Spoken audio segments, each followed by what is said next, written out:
If we're talking strictly about aesthetics, then what's going to be obvious is that the shoulders and the lats are the most important muscles to train for your masculine physique or for your aesthetic physique, because we're about to talk about what makes a real masculine physique in this video in a couple of seconds.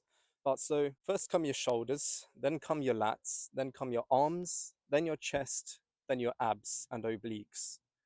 That's the priority in which I put my muscles in order to get a aesthetic physique, so-called aesthetic physique as everyone would say nowadays. And so the difference between the pretty boy aesthetic physique and the masculine aesthetic physique, which we're about to talk about right now, is the aesthetic physique. You see most of these aesthetic physiques out there, or like, fuck it, nearly all of them.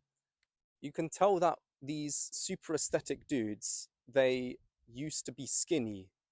So they used to be skinny, and you can tell that they used to be skinny, and then they put on the slabs of muscle and they have this nice Instagrammable physique, basically. You know, they have this physique which really looks good for Instagram photos and videos and all that shit.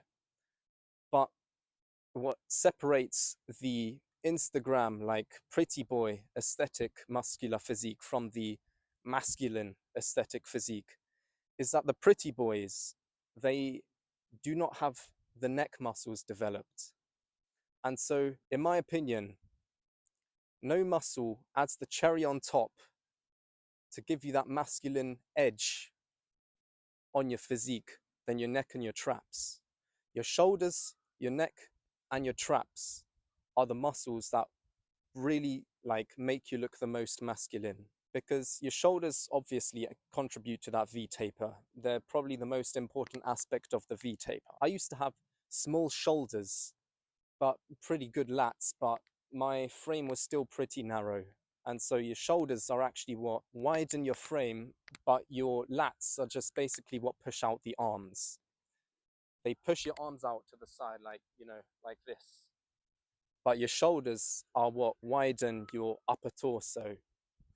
But your shoulders, your neck, and your traps are the important muscles for a masculine physique. And your neck is more important than your traps. And so, if we want a masculine physique, now we know we need to train our neck. You know, with traps, it's a bit different. Let's talk about neck though right now. Your neck is highly visible. It's just like your face. Everyone's going to see your face whether you have clothes on or not. Same thing with your neck. If you're wearing a suit, people are still going to see your neck. You could have this collared shirt, people are still going to see your neck. And so if you have this lovely, you know, built physique on the top, but a skinny neck, you're just going to look like a pretty boy. You're not going to have that masculine, rugged edge to you. And, you know, it looks a bit stupid in my opinion. So if you want to look like a proper, rugged, masculine man, or like you want to have that rugged, masculine aesthetic physique, then train your neck. You could have the widest shoulders and the narrowest waist, but if you've got a skinny neck, you're going to look like a fucking Ken doll. You're just going to look like a pretty boy, basically. You'll kind of look stupid. And so, if you want to look proper masculine, if you want that masculine aesthetic physique, not the pretty boy aesthetic, but the masculine aesthetic, then the goal here is you want to have your neck to be roughly as wide as your face. You want it to at least be as wide as your jaw. You want it to be around, you know, the same width as your face. That is what will put the cherry on top to make your physique more masculine, your already aesthetic physique more masculine.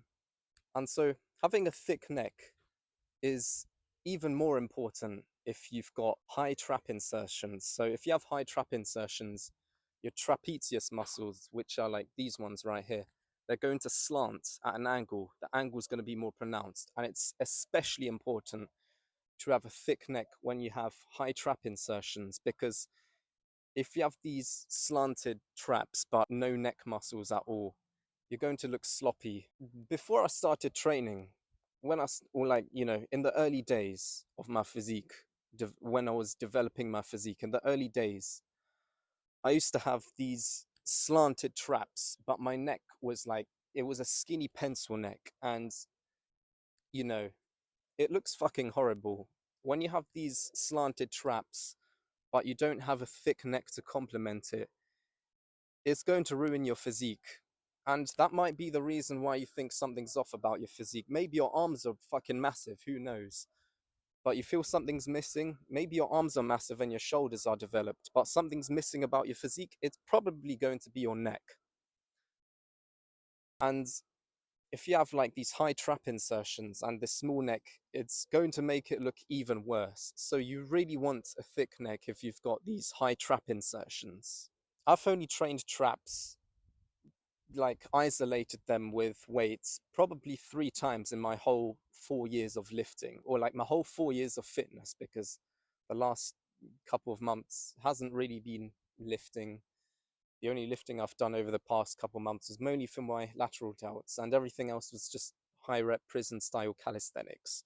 And I can say, if you train traps without training neck, it's going to fuck up your upper torso. Your upper torso is going to look, it's going to look shit. If you get a passport photo done and you've got like your little noodle neck and your sloped traps, it's not going to look good.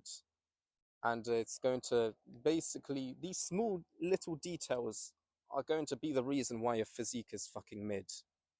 They're going to be the reason why you feel like something is missing and you've just got an average gym bro physique. It's these small little details that add up. Like maybe your shoulders not being wide enough. It's the small details, or your neck not being wide enough in this case. If you ever feel something missing about your physique and you've developed all the upper body muscles, it's probably your neck, man. And so, yeah, training traps without neck is going to fuck up, your upper torso. Training traps without training neck, don't do that shit. It's useless. You can train your traps if you want. I mean, me personally, I never train traps, to be honest, but I do train my neck because the neck is far more important for the aesthetics than the traps are. And also, another benefit of neck training, if you, assuming you don't just do, your resistance training, but let's assume you do a rough sport. Maybe you do rugby or American football, or maybe you do a combat sport. Maybe you do boxing or MMA or kickboxing, one of those tough ones, one of those tough combat sports where, you're kind of scared to get the shit beaten out of you in the ring. The benefit here, when you have a thick neck, you're more resistant to knockouts. If you have a skinny pencil neck, you're far more likely to get knocked out than if you have a thick, muscular, beefy neck. So that's why all these fighters like Mike Tyson, Evander Holyfield, Canelo Alvarez, they have these super developed necks, When you see them, Evander Holyfield's neck is, prime Evander Holyfield's neck. His neck was wider than his face, just like Mike Tyson as well. Canelo Alvarez, his neck is pretty beefy as well. That adds an advantage to their fighting because they don't get knocked out as easily in the fight. Let's try and explain it in terms of simple physics. So think of it like this. And retards, click off this video because we're going to get a bit more scientific. We're not going to go full on scientific, but we're going to go a little bit scientific. So think of it like a car. A car has a crumple zone in the front. The crumple zone allows the acceleration of the car to be a bit lower when the car crashes. If the car crashes, for example, you have crumple zones in the front. So they crumple on impact so that the acceleration of the car decreases. And so the car is like your head. If it doesn't have the crumple zone will be your neck, in like for this analogy. Cars without crumple zones, you know, back when cars were, being developed and not much was known about, how to make cars safe. Back when there were no crumple zones in cars, car crashes were fucking fatal because as soon as the car hits the surface, it suddenly stops. And that's why the people would have probably flied out of the front of the car. They would have flied out the windshield and you'd have a lethal car accident there. Now, you have the crumple zones in the car. The crumple zones allow the vehicle to come to rest in a longer period of time. So the sudden jolt that the car experiences when it crashes, it's less sudden than with the dangerous car that doesn't have the crumple zone. And the same thing is if you have a thick neck. If you have a skinny neck and you get punched in the face in a boxing match, for example, or God forbid, you end up in some physical altercations, because sometimes that does happen. Let's hope that it never happens for you guys watching this, but you never know. Let's say you get punched in the face and you have a skinny neck. Your head's going to accelerate super quickly, and so that's what causes knockouts. A knockout is caused when the brain accelerates super quickly inside of the head, and then it shuts down basically. When you have a thick neck, it's like the crumple zone in the car. The thick neck acts as a shock absorber. And if you have a thick neck, you're less likely to be knocked out if you get punched in the face, because since it acts as a shock absorber, it decreases the acceleration at which your head moves. And so because the acceleration is decreased, that means obviously the movement of the head is a little bit less sudden. Your head will be brought to a halt, but not as sudden as the guy with the skinny pencil neck. And so that's why boxers have thick necks. That's why you see like the pro boxers, the heavyweights.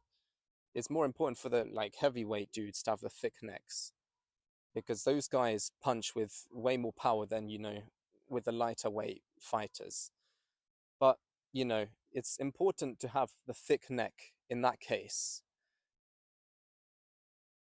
because it reduces your chance of getting knocked out. So yeah, that's why it's good to have a thick neck if you do a combat sport, because, they are quite fun. That's how it is.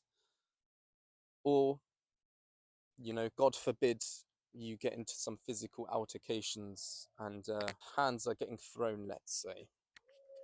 But yeah, have a thick neck, not just because it gives you a masculine aesthetic and adds the cherry on the top for your masculine physique, but also because your neck is highly visible.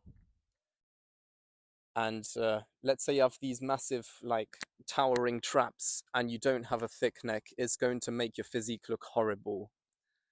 And lastly, it reduces your chances of getting knocked out. So that's why developing a neck is good for you. That's why having a thick neck is good for your physique. We're not just trying to build a lovely physique here.